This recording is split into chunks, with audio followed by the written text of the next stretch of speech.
When we combine squares in a K-map, we want to ensure that all minterms are included. We also want to minimize the number of terms in the optimized function by getting rid of redundant terms. We can do this through techniques such as essential prime implicants and the selection rule. A product term is an implicant of a function if the function has the value of 1 for all minterms of the product term. All the rectangles on a map made up of squares containing 1s correspond to implicants.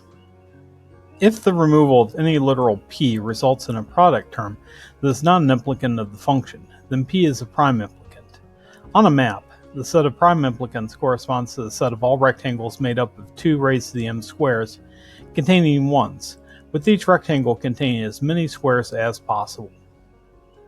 If a minterm is included in only one prime implicant, then the prime implicant is said to be essential. In this figure, A0C and AC0 are essential prime implicants. The terms AB0 and B0C are non-essential prime implicants. A single one on a map represents a prime implicant if it is not adjacent to any other ones. 2 adjacent ones form a rectangle representing a prime implicant provided they are not within a rectangle of 4 or more squares containing ones. 4 ones form a rectangle representing a prime implicant if they are not within a rectangle of 8 or more squares containing ones, and so on. Each essential prime implicant contains at least one square that is not contained in any other prime implicant. Let's take a look at a concrete example to clarify things. We can begin by plotting the 7 minterms of the function on the map. Now we go through and combine the squares. Here we see that there are 6 prime implicants.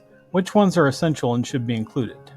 Well, A0, B0, C0, D0, all by itself, is the only one that contains minterm 0. So we'll need to keep that one. BC0D is the only one that contains minterm 5. ABC0 is the only one that contains minterm 12. AB0C is the only one that contains minterm 10. Now minterm 15 is included in 2 non-essential prime implicants labeled in black. So we get to make a choice between either ACD or ABD. This brings us to the selection rule. The selection rule states we want to minimize the overlap among prime implicants as much as possible.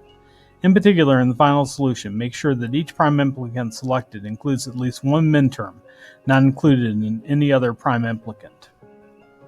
The optimized results that we got in the previous example are in sum of products form. If we want to get the product of sums form, then we start by making the complement of the function from the squares that weren't originally marked as 1. If we combine the zeros into rectangles, we obtain the optimized version of f complement. We can then take the complement of f complement to obtain f as the product of sums. In some circuits, we only care about the output of certain combinations of input values. Other combinations may or may not be possible, so we don't care. We mark these other combinations using Ds on K-maps and can choose to combine them or exclude them with the ones. This example is taken from the Rosen Discrete Math textbook. Consider oral from binary coded decimal. We use 4 binary digits to include each number between 0 and 9. We don't care about the 6 codes that correspond to 10 to 15. Now in this example, we want a circuit that lets us know if the value is greater than 4. Here's our truth table. You can see that f is turned on for 5 through 9. We construct the K-map with the ones and the don't care conditions.